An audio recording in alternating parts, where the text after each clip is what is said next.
তখন রাত প্রায় 1:45। মিহির কম্পিউটারে লিখছে।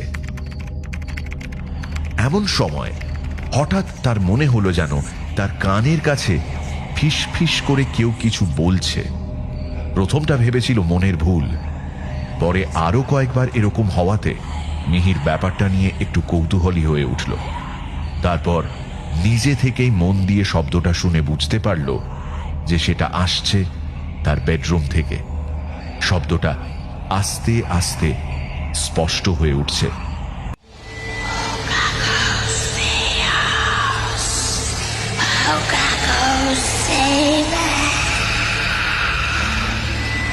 কথাটা স্পষ্টভাবে শুনতে পেয়ে মিহির যেন মন্ত্রচালিত হয়ে চেয়ার থেকে উঠে ধীর পায়ে বেডরুমের দিকে এগিয়ে গেল।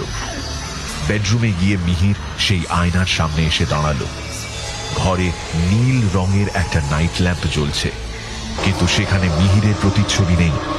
যার প্রতিচ্ছবি আয়নায় ভেসে উঠল তার দেহ না পুরুষের না মহিলার, অথচ উভয় শরীরেরই সমস্ত লক্ষণ সেখানে রয়েছে।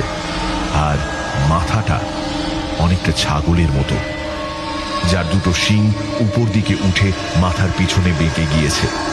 তার চোখ দুটো যেন লাল আগুনের ভাটা।